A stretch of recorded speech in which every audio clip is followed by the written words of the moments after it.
ठीक है भाई, 14वां पाठ आज हम लोग स्टार्ट कर रहे हैं सांख्यिकी। और इसमें हमने आपको जो है 2 दिनों में बताया कि सांख्यिकी होता क्या है और सांख्यिकी के पढ़ने का उद्देश्य क्या होता है ना। तो सांख्यिकी मैंने बताया था, सांख्यिकी क्या होता है। सांख्यिकी जनरली क्या होता है, सांख्यिकी में हम लोग एक डेटा इकट्ठा करते हैं, एक आंकड़ा इकट्ठा करते हैं और उस आंकड़े को हम लोग क्या करते हैं, एक व्यवस्थित ढंग में रखते हैं, एक व्यवस्थित ढंग से रखते हैं। और रखने के बाद उस आंकड़े से अंतिम उद्देश्य प्राप्त करते हैं कि वो आंकड़ा तैयार करने का हमारा उद्देश्य क्या है ना। ये सब चीज़ें हमने आपको बता दिया था। अब सांख्यिकी में जो पढ़ना है आपको, मेन जो हाई स्कूल में पढ़ना है वो मैं आपको बता रहा हूँ। इसमें देखो, सांख्यिकी में पढ़ना है केंद्रीय प्रवृत्तियों की मापे। क्या पढ़ना है? केंद्रीय प्रवृत्तियों की मापे। केंद्रीय प्रवृत्तियों की माप। क्या पढ़ना है? केंद्रीय प्रवृत्तियों की माप।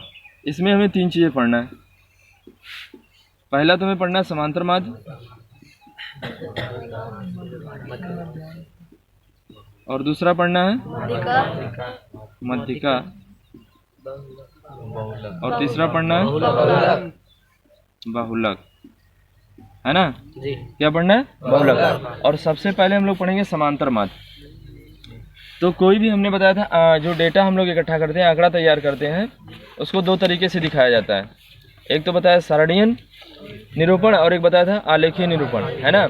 और जो सारणीय निरूपण होता था उसमें भी 2 बताया था, है ना, इंडिविजुअल रिप्रेजेंटेशन, और एक बताया था फ्रीक्वेंशियल डिस्ट्रीब्यूशन, आवृत्ति वाला। और आवृत्ति वाले में 2 बताया था, एक तो पढ़ना था वर्गीकृत और एक पढ़ना था अवर्गीकृत। तो आप में जो केवल और केवल हाई स्कूल के सिलेबस में दिया, बहुत शॉर्ट में दिया है, वो पढ़ना हमें वर्गीकृत। तो हम लोग समांतर माध्य और मध्यिका निकालेंगे किसके लिए? वर्गीकृत के लिए और वर्गीकृत आंकड़ों के लिए। और किसके लिए निकालेंगे? अवर्गीकृत आंकड़ों के लिए,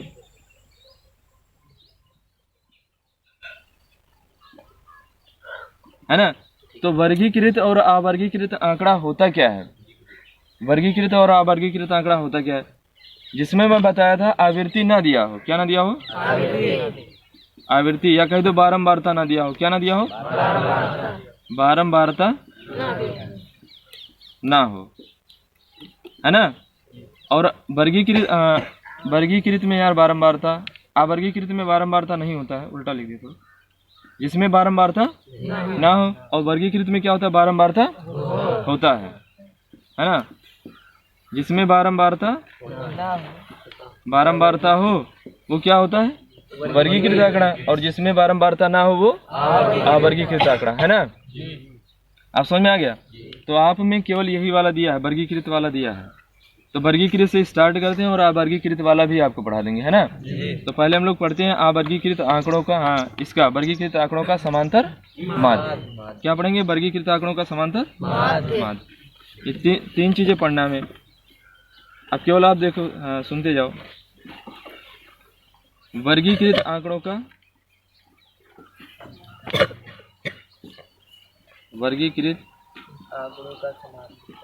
आंकड़ों का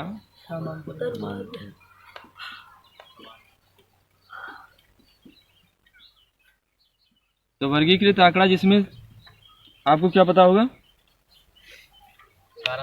जिसमें आपको बारंबारता पता होगा और चर राशि पता होगा। क्या पता होगा? चर राशि बताया था ना। चर राशि और बारंबारता क्या होता है सब समझा दिए थे। तो जिसमें चर राशि पता होगा और क्या पता होगा? बारंबारता, है ना। देखो निकालते कैसे हैं। जैसे मान लो एक सारणी दिया हुआ है, ऐसे लिख रहे हैं आप, केवल आप सुनते जाओ, समझते जाओ बस। वर्गीकृत आंकड़ों का समांतर माध्य कैसे निकालेंगे? मान लो इसमें लिख दिया चर राशि। क्या लिख दिया? चर। और इसमें लिख दिया बारंबारता। देखो जो चर होता है ना, उसको हम लोग यक्ष से दिखाते हैं। किससे दिखाते हैं? यक्ष से। किससे दिखाएंगे? और जो बारंबारता होगा उसको यफ से दिखाते हैं। किससे दिखाते हैं? स्मॉल एफ से। स्मॉल एफ से बारंबारता को दिखाएंगे और चर राशि को किससे दिखाएंगे? यक्ष से। अब चरों की संख्या कितनी हो सकती है? बहुत सारी हो सकती है। कल बताया था ना, कल ही बताए थे सब। चरों की संख्या बहुत हो सकती है, 1 2 3 4 5 6 7 8 9 10, बहुत सारे चर हो सकते हैं। तो मान लिया चरों की संख्या कितनी है? अच्छा, चर और बारंबारता का मतलब एक बार और बता दें। देखो देखो, जैसे मान लिया मैं बताऊं कि अपनी कोचिंग जो चल रही है, उस कोचिंग में कक्षा 4 के 5 लड़के हैं।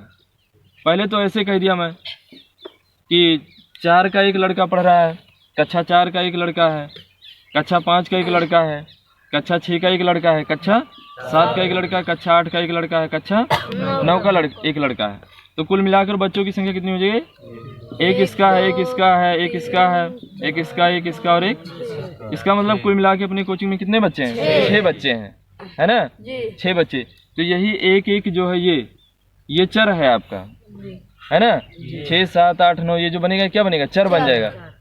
लेकिन कहीं मैं ऐसे कह दूं कि कक्षा 4 में 5 लड़के हैं, कक्षा 5 में 6 लड़के हैं, 6 में 3 लड़के हैं, 7 में 2 हैं, 8 में 9 लड़के हैं, 9 में 5 लड़के हैं, है ना? अब देखो लड़कों की संख्या ज़्यादा हो गई। 4 में कितने हैं? 5। इसका मतलब 4 के 5 लड़के हैं, तो इसका मतलब 4, 4, 4, 4 कितनी बार होंगे? 5 बार होंगे।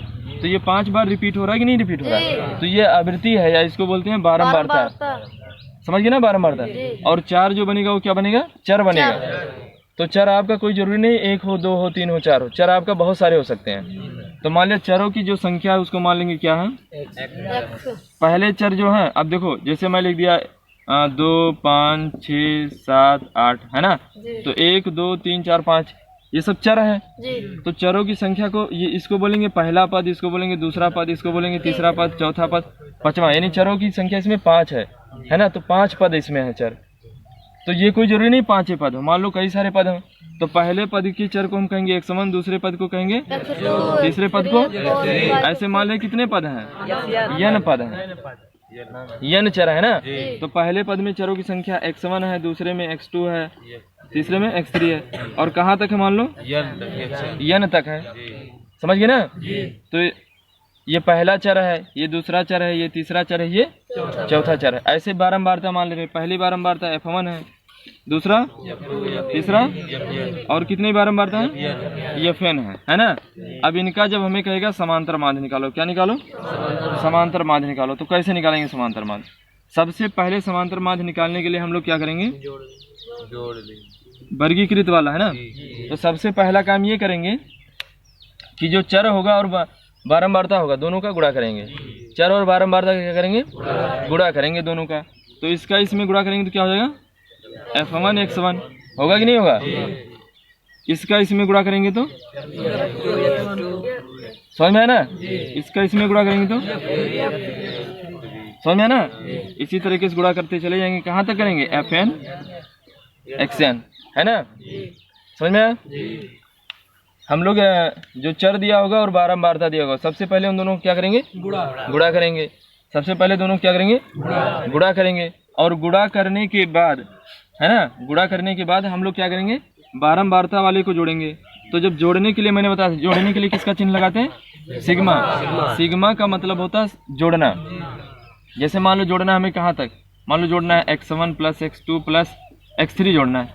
तो इसको ऐसे लिख देंगे, सिग्मा किसको जोड़ा है? x को जोड़ा है ना? देखो x1 + x2 + x3 इसको हमें जोड़ना है। मान लो इसको हमें जोड़ना है, तो इसको हम कैसे लिखेंगे? सिग्मा किसको जोड़ा है? x को, है ना? और x का मान जो है यहाँ पर लिख रहे हैं xi। क्यों लिखा? क्योंकि i बराबर 1 से कहाँ तक जोड़ा है? 3 तक। कहाँ तक जोड़ा है? समझ में आया कि नहीं है? तो इसका मतलब i का मतलब जब 1 रखेंगे, x का मान 1 रखेंगे तो 1 हो जाएगा। कहाँ तक चलना है? 3 तक चलना है। फिर 2 रखेंगे तो, फिर 3 रखेंगे तो चीजें तो वही है ना? समझ में आया? वही चीजें हैं। देखो जहां तक जोड़ना है, जैसे हमें जोड़ना है x1 + x2 + x3 को जोड़ना है, तो ये x को ही तो जोड़ रहे हैं। तो लिख देंगे कि यहाँ क्या लिखेंगे? x, और यहाँ सफिक्स में लिख देंगे i का मतलब कहाँ तक जोड़ा है? 1 से लेकर 3 तक। तो i बराबर 1 से लेकर 3 तक, यानी 1, 2, 3 रखते जाएंगे तो मान निकलता जाएगा। अब देखो ये हमने क्या किया है? दोनों का गुणा किया है। f और x का क्या किया है? अब इसको हम जोड़ रहे हैं। क्या करेंगे? जोड़ेंगे। तो इसको कैसे जोड़ेंगे? जोड़ना है तो लिखेंगे fi xi।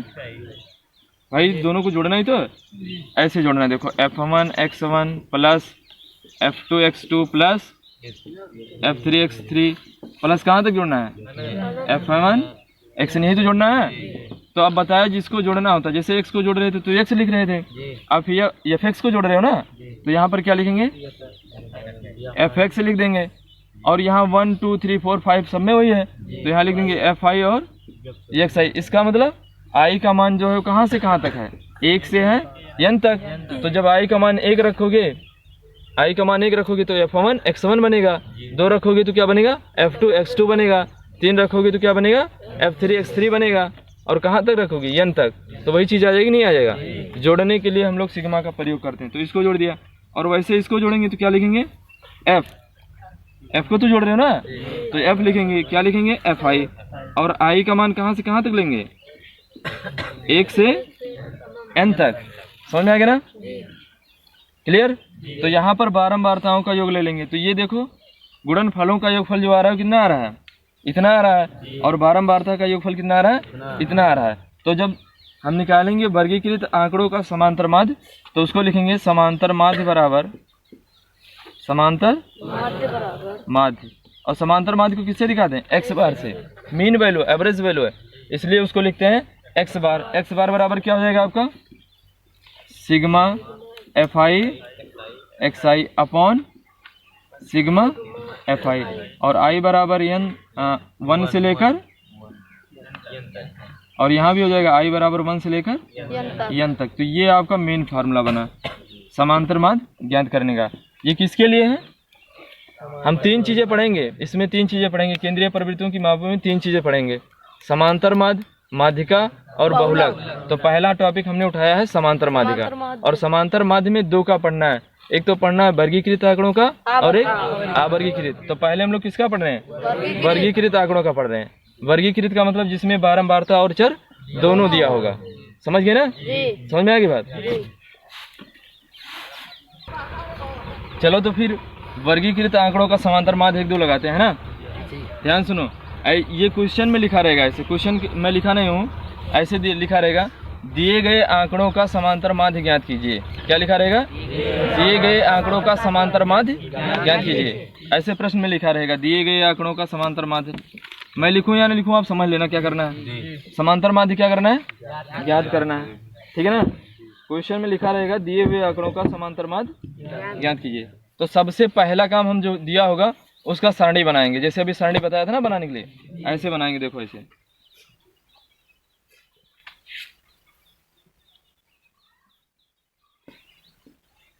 कैसे बताया सारणी कैसे बनाओगे, एक में लिखोगे चर और एक में क्या लिखोगे बारंबारता, है ना, और दूसरे में क्या लिखोगे f गुणे।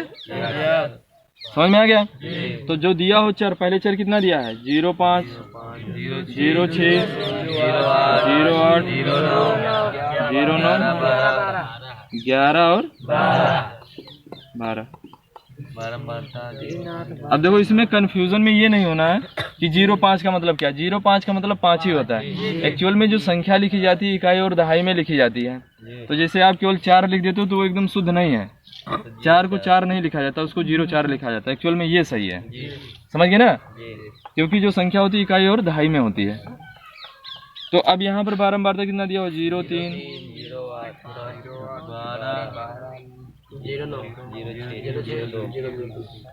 अब देखो क्या निकालना है, fx निकालना है, fx निकालना ना। इतना तो सब लोग बना सकते हो, दिया हुआ चार्ट ऐसे बना लोगे, सब बना सकते हो ना, इसमें कोई समस्या नहीं होगी।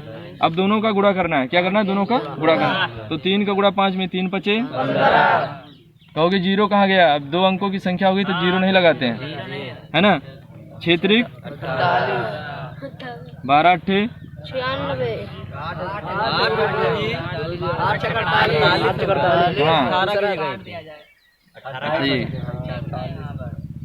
8 6 48 और 12 8 9 9 11 6 12 2 अब क्या निकालना है, जोड़ना है सभी को। तो जोड़ने को हम लोग कहते हैं सिग्मा fx। क्या कहेंगे, सिग्मा fx। आप कहोगे आई वाई नहीं लिखा, तो लिखो या नहीं लिखो, मैं केवल आपको समझाने के लिए लिखा था कि इसका मतलब क्या है ना। तो आप लिखोगे सिग्मा एफ एक्स, मतलब सबको जोड़ रहे हो, तो जोड़ोगे तो कितना आएगा बताओ, कितना आएगा जोड़ के बताओ यार। 300 जोड़ सकते हो नहीं जोड़ सकते हो? 15, 48, 96, 81, 66, 24 सबको क्या करना है, जोड़ देना है। अब क्या निकालना है, सिग्मा एफ निकालना है। सिग्मा एफ का मतलब इसको जोड़ना है और इसको जोड़ना है, तो इसको जोड़ोगे कितना आएगा, कितना आएगा, सही बताना, नहीं गलत करवा दो। हो गया। अब क्या लिखेंगे, समांतर माध्य। क्या लिखेंगे, समांतर माध्य यानी एक्स बार। समांतर माध्य क्या होता है, sigma F x upon sigma F, यही तो होता है, sigma F x upon sigma, यही तो सूत्र बताया था। तो सिग्मा एफ एक्स का मान कितना आ गया, 330 बटा 40। समझ में आ गया ना, 1 0 से 0 कट जाएगा, भाग कर दो, आंसर आ जाएगा। 4 से भाग करो, 4 8 है ना, दशमलव लग जाएगा, भाग करके यहाँ देख लो, 33 भागा 4, 4 8 32, एक आएगा, दशमलव लगा दो 0, 4 दूनी 8 है ना, यानी 8.25 आएगा। आ जाएगा नहीं आएगा, तो ये समांतर माध्य हो गया। क्लियर? देखो ये क्वेश्चन बहुत अच्छा प्रश्न दिया हुआ है, ऐसे कई प्रश्न आ चुके हैं बोर्ड एग्जाम में, इसलिए इसको समझ लो अच्छे से। देखो लिखा हुआ है निम्नलिखित आंकड़ों का समांतर माध्य। अब इसमें समांतर माध्य नहीं निकलवाया है, इसमें उसने समांतर माध्य दे दिया है। निम्नलिखित आंकड़ों का समांतर माध्य 21.5 है, तो के का मान ज्ञात करो। अब समांतर माध्य दे दिया है और इसमें एक अज्ञात राशि है के। देखो के का मान पता है, नहीं पता है ना, तो आपसे के का मान निकलवा रहा है।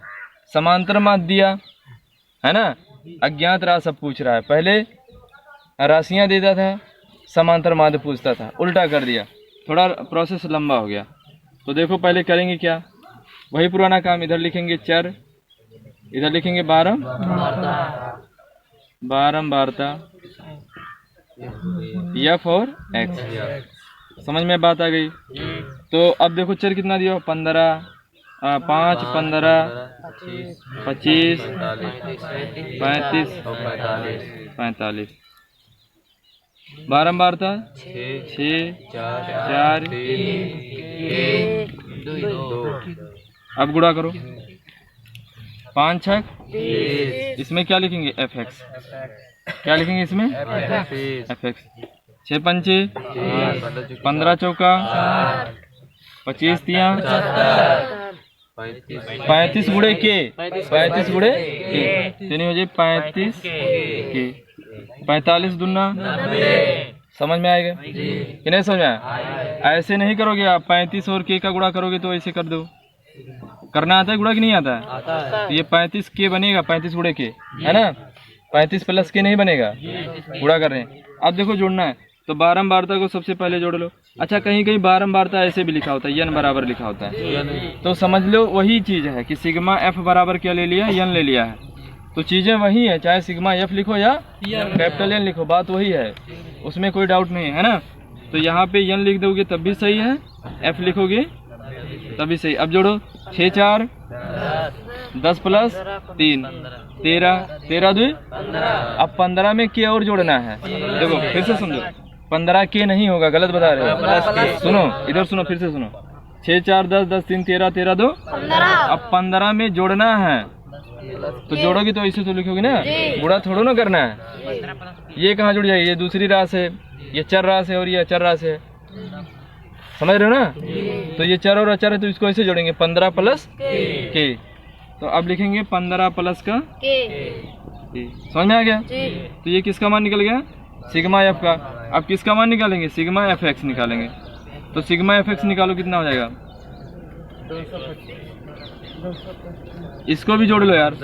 सुनो देखो, 0 0 5 यानी हो जाएगा कितना, 5 और 0 5। समझ में आ गया?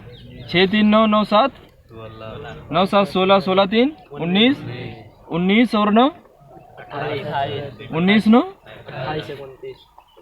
28 से 29 कहाँ जोड़ रहे हो यार, 9 3 12 नहीं, इसको कहाँ जोड़ रहे हो, इसको का ये कहाँ जोड़ेगा, 9 7 9 7 16 16 6 22 3 22 3 25 और उसमें जोड़ेंगे प्लस का, इसको इसमें मत जोड़ देना, ये अलग राशि है, ये के इसमें अचर राशि है, ये जोड़ना भी नहीं आता। अभी बताओ, अभी यही नहीं जोड़ पा रहे हो।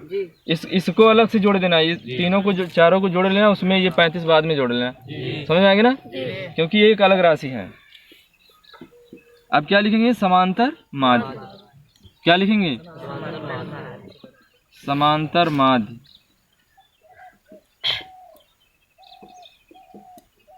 है ना, यानी x बार बराबर क्या होता है बताओ, सिग्मा एफ एक्स अपॉन।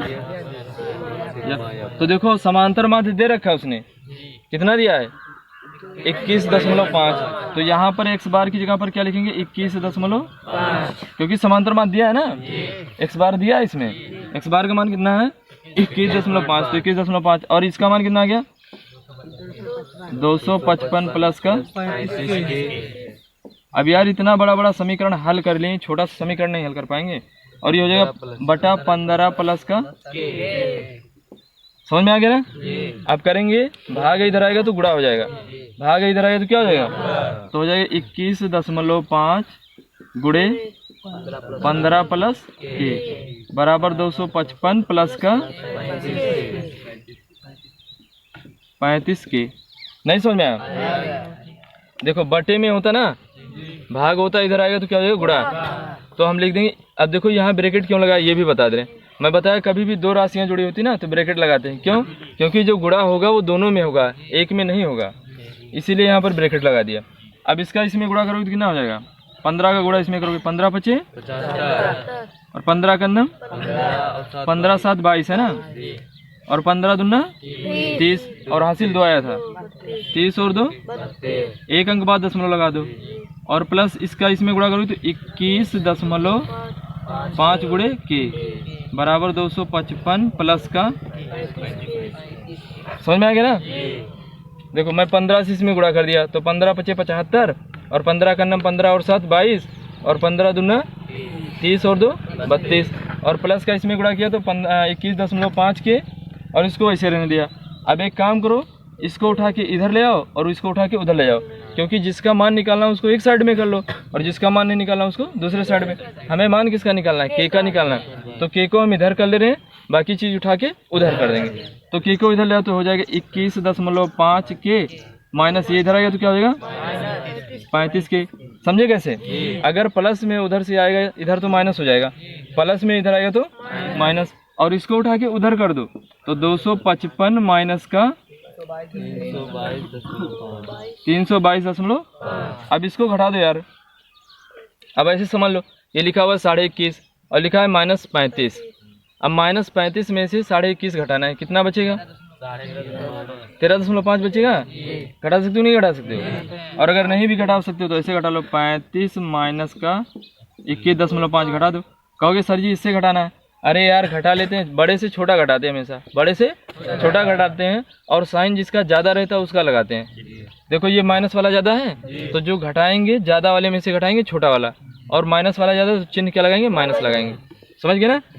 तो ये कितना हो जाएगा 0.5 जीरो लगा सकते हो, 35 के बाद 35.0 लिख सकते हो कि नहीं लिख सकते। अब घटा दो इसे तो ये हो जाएगा 0.5 और यहाँ बचा 4 में से 2 गया 3 और यहाँ कितना बचेगा 1, तो बचेगा -13.5। तो ये हो गया माइनस का 13.5 गुणे के, और इसको घटा दो तो कितना बचेगा बताओ 322.5, कितना बचेगा 67.5, लेकिन माइनस का बचेगा। समझे क्यों, क्योंकि माइनस वाला ज़्यादा है। तो यहाँ से के बराबर निकालोगे आप तो माइनस का 67.5 बटा माइनस का 13.5 है ना। इसको मिटा के यहाँ पे लिख दूँ मैं, तो यहाँ लिख रहा हूँ मैं, यहाँ लिख रहा हूँ मैं। देखो 10 से माइनस का भाग करोगे क्या हो जाएगा, प्लस हो जाएगा। माइनस का भाग करोगे क्या हो जाएगा, प्लस हो जाएगा। तो ये हो जाएगा 67।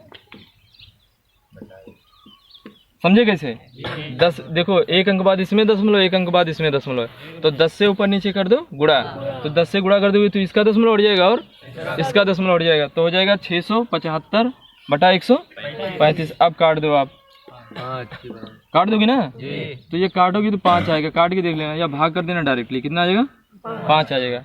हल कर सकते हो नहीं कर सकते हो? ठीक है बहन।